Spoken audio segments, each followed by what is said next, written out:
Bonsoir à tous et bienvenue dans votre journal du mercredi 22 mai. Au sommaire de cette édition, nous découvrirons que Châlons est la ville la moins chère de France pour faire ses courses. Selon une étude publiée récemment et de manière plus générale, la Vendée est en effet le département dans lequel les produits de consommation courants sont les plus abordables. Les Jeux olympiques ont commencé à Saint-Michel-en-Lerme, un événement organisé par le Collège des Colibères de Saint-Michel-en-Lerme. Et vous le verrez, on est déjà quasiment dans l'ambiance de Paris 2024. Et nous terminerons dans une autre ambiance festive, celle de la 77e Biennale de Fontenay-le-Comte qui se déroulait ce week-end. Focus sur la tradition des fameuses comtesses. Et la Vendée est donc le département où le chariot de course coûte le moins cher de France. C'est une étude de l'Institut Nielsen IQ sortie dans Le Parisien qui le révèle. En grande surface, les produits de consommation courante sont en moyenne 2,5% moins chers en Vendée. Et sur ce point, c'est la ville de Châlons qui remporterait la palme. Alors il faut néanmoins relativiser en prenant en compte l'augmentation du prix de l'immobilier sur le territoire et la non-augmentation des salaires. Voyons les détails avec notre journaliste Simon Filippo. La Vendée est-elle la championne des prix les plus bas? Il semblerait que oui, d'après une étude de l'Institut Nielsen IQ révélée par nos confrères du Parisien et reprise également par le Courrier vendéen. Les produits de consommation courante sont 2,5% moins chers que la moyenne nationale dans le département. Alors si on zoome, les boissons sont 0,7% moins chers que la moyenne nationale. Les prix des produits d'épicerie sont moins élevés à hauteur de 2,9% et ceux des produits frais sont moins chers de 2,5%. Alors comment expliquer cette différence? D'après l'OESTV, l'Observatoire économique, social et territorial de la Vendée, la forte concurrence entre les enseignes de la grande distribution est un facteur important. La Vendée est l'un des territoires qui compte le plus d'hypermarchés ou de supermarchés, mais surtout, ce qui est important, c'est leur proximité géographique permettant aux consommateurs de choisir facilement leur magasin. Exemple, à Châlons, la ville compte un magasin Leclerc, un Hyper U et un Intermarché pour 22 000 habitants. Cette forte concurrence en fait l'une des villes de France où faire ses courses coûte le moins cher. Un autre facteur avancé, la forte concurrence entre deux groupes, d'un côté Leclerc et l'autre Système U sur le territoire. Pour l'OSTV, la Vendée et le Grand Ouest de manière générale sont également au cœur du complexe industriel de l'agroalimentaire en France. De nombreuses denrées alimentaires sont produites à proximité, ce qui réduit drastiquement les coûts. Néanmoins, il faut relativiser cette annonce car au final, cela ne fait que quelques euros, voire centimes d'écart avec les autres départements et surtout, les prix en Vendée sont plus élevés qu'auparavant. En 2023, les produits de consommation courante étaient 5% moins chers que la moyenne nationale. Les salaires en Vendée sont dans la moyenne française hors région parisienne et l'immobilier a fortement augmenté sur ces 10 dernières années. Merci Simon Filippo. La météo n'était pas idéale pour la présenter, mais La Roche-sur-Yon a inauguré son nouveau système de gestion d'arrosage intelligent pour 2 terrains de football des Terres Noires. Pilotage automatique ou à distance, surveillance des pelouses. Cet équipement très avancé a été conçu par des étudiants en BTS électrotechnique du lycée de Lattre de Tassigny. Dans le cadre de leur formation, ils ont été accompagnés pendant 2 ans sur ce projet par leurs professeurs et les agents du service équipement sportif de la ville. C'est vraiment enrichissant parce que ça permet d'être sur le terrain. Habituellement, on est juste en classe, on apprend, c'est plus de la théorie que de la pratique. C'est vrai qu'on fait des petits projets à l'établissement, mais ce n'est pas en situation réelle parce que là, ça nous permet d'être directement sur le terrain avec la météo, avec les contraintes, avec tout ce qui va en tant qu'électricien ou électrotechnicien. Ces installations permettent à la ville de faire des économies d'eau d'environ 30% pour l'arrosage des 2 terrains concernés. C'est la seconde fois que la ville engage un partenariat avec le BTS électrotechnique pour l'entretien des équipements sportifs. On est dans la crise où il faut, peut-être pas aujourd'hui, mais voilà, économiser l'eau, notamment pour les arrosages de terrains de foot. Voilà, parce qu'on a une grosse consommation, généralement, notamment les périodes de canicule. Donc il a fallu trouver des solutions. On a donc essayé de trouver les meilleurs compromis pour que tout le monde s'y retrouve. Donc l'idée c'était de dire on fournit le matériel au lycée de Lattre et c'est les lycéens de Lattre enfin les BTS électrotechniques de Lattre qui eux font le montage de ces éléments-là. La flamme olympique sera en Vendée le 4 juin, mais au collège des Colibert de Saint-Michel-en-Lerme, on a pris un peu d'avance. Les élèves étaient invités à participer aux Jeux Eurolympiques, un événement qui s'inscrit dans le cadre du projet Erasmus+, Let's Live the Olympic Dream Together. Le collège recevait 5 pays européens, soit 150 élèves et 27 enseignants pour l'occasion. Cyril Guibert, était présent à la cérémonie d'ouverture. Devancés par les Friges, les 2 mascottes de Paris 2024, l'ouverture des Jeux olympiques a débuté par un défilé des nations qui a rassemblé pas moins de 150 jeunes venus de 6 pays, comme le Danemark, la Hongrie, l'Italie, la Serbie, l'Espagne et bien entendu la France. Le cortège a emprunté les rues de Saint-Michel-en-Lerme pour le plus grand bonheur de la population.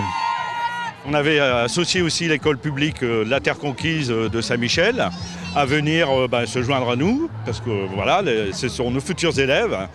Et l'allumage symbolique de la flamme a été réalisé par un élève de CM2 de cette école. Labellisé Génération 2024 et classe olympique 2022-2024, l'événement a ainsi rassemblé plus de 300 jeunes, avec, comme on peut le voir sur ces images, un relais organisé autour de la flamme olympique. Ce projet s'inscrit naturellement dans le cadre des JO qui se passent en France cette année.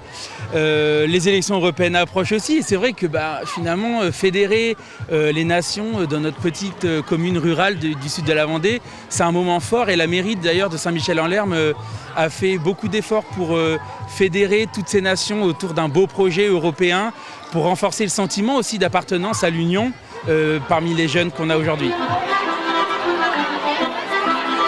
Une fraternisation qui s'est concrétisée autour d'une danse de la brioche. Au son de l'accordéon, tous ont pu exprimer leur joie d'être ensemble et goûter la fameuse brioche vendéenne.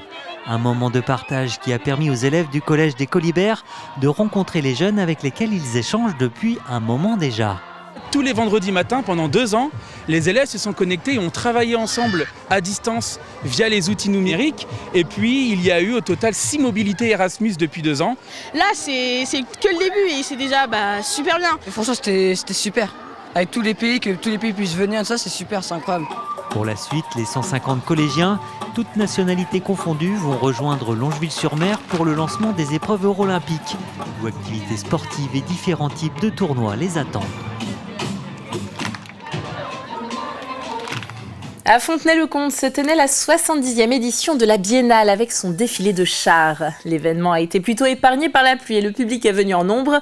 L'occasion de découvrir la tradition des comtesses, car si la ville s'appelle Fontenay-le-Comte, à la Biennale ce sont les dames qui règnent en maître. Le reportage de Grégoire de Châtillon.